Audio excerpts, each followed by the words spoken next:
अस्सलाम वालेकुम जी। News update में खुशामदीद। वो लोग जो कहते थे कि इमरान खान को सियासत नहीं आती और ये सिर्फ क्रिकेटर है और इसको क्रिकेट खेलनी चाहिए, अब इमरान खान साहब ने उन्हीं जो 30-35 सालों के जो तजर्बाकार लोग थे उनको अब वो घुटनों पर ले आए हैं। और जैसे ही ये ख़बर सामने आई कि फवाद चौधरी साहब ने कहा कि जी हम वापस असम्बलियों में जा रहे हैं, तो उसके बाद फिर धड़ाधड़ इन्होंने वो इस्तीफ़े मंजूर किए और फिर 35 इस्तीफ़े एकदम से मंजूर कर दिए। और उसके बाद फिर जैसे ही इमरान खान साहब ने कहा कि जी मैं 33 नशिस्तों पर खुद इलेक्शन लड़ूंगा, तो फिर इनको परेशानी बन गई कि हो अब हम क्या करेंगे।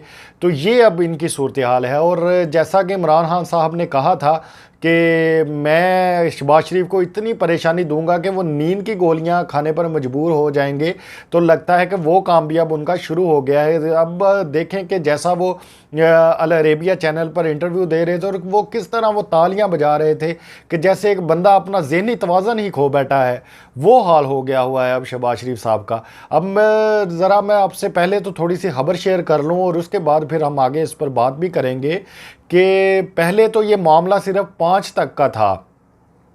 सिर्फ 5 लोग थे जो पीटीआई के साथ कांटेक्ट में थे, राब्ते में थे, और अब ये बढ़कर 15 लोग अब हो गए हैं पीडीएम के कि जो कह रहे हैं कि जी अगर आप एतमाद का वोट लेते हैं शहबाज शरीफ के ख़िलाफ़ तो फिर हम आपके साथ हैं। देखें अब हालत क्या हो गई हुई है इनकी। 15 लोग जो हैं, क्योंकि ये वो लोग हैं जिन्होंने गली मोहल्लों में लोगों को देखना होता है, उनसे वोट मांगने होते हैं। तो जब इनको पता है कि हमने किया क्या है इस 10 महीनों में, और अगर हम अवाम के पास अब वोट मांगने जाएंगे तो बयानिया ही कोई नहीं।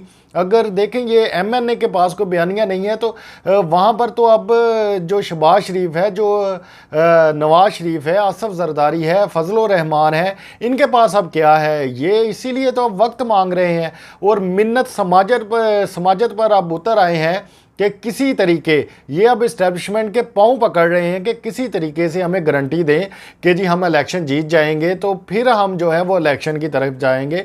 बात अब यहाँ तक पहुँच चुकी है। अब देखें किस तरह से जो है वो 5 अरब की जो हमारा जो माल है, कंटेनर्स हैं, वो फंसे हुए हैं और ये लोग टस से मस नहीं हो रहे, इनको बस अपनी वो पड़ी हुई है। और अब जब हालात इतने ख़राब हो जाएंगे कि देखे जी अब इनके अपने लोग जो हैं शाहदा खान अब्बासी, अब वो भी इनको छोड़ रहे हैं। और आरफ हमीद भट्टी साहब हैं, सीनियर सहाफ़ी हैं जिन्होंने ये ख़बर ब्रेक की है और उन्होंने बाकायदा अब ये बताया है कि जी ये भी अब जा रहे हैं, क्योंकि इनकी नाराज़गी चल रही थी मिफ्ता इस्माइल साहब के हवाले से कि जब इसहाक डार को लाया और मिफ्ता इस्माइल को हटाया, तो अब मिफ्ता इस्माइल और शाहदा खान अब्बासी भी जा रहे हैं जी नून लीग को छोड़कर और अपना एक धड़ा बना रहे हैं, अपनी एक जमात बना रहे हैं। हालात यहाँ तक अब इनके आ गए हैं कि अपने इनके ये वो बंदे हैं जो हमेशा से दरबानों की तरह इनके पीछे हाथ बांधकर खड़े थे और अब वो भी जा रहे हैं।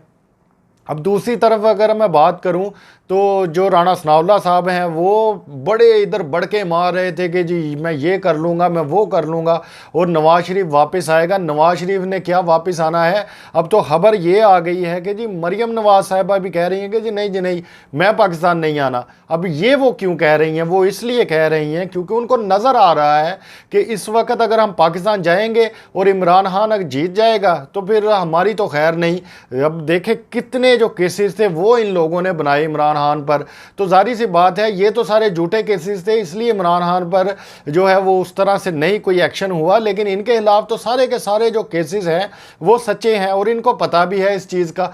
तो ये अब इनके इस वक्त इतनी परेशान हो गई है पीडीएम कि अब पाँव पकड़ने पर मजबूर हो गए हैं कि जी हमारी किसी ना किसी तरीके से जो जान है वो छुड़वाएं आप इमरान खान से, क्योंकि इमरान खान साहब की इस वक्त जो मकबूलियत है वो दिन ब दिन बढ़ती जा रही है। अब एक तो इनको छोड़कर चले गए शाहदा खान अब्बासी और मिफ्ता इस्माइल, दूसरी तरफ राणा सनाउल्लाह लंदन पहुंचे हैं और वहाँ पर से अब ये खबर आ गई कि जी मरियम नवाज भी नहीं आ रही।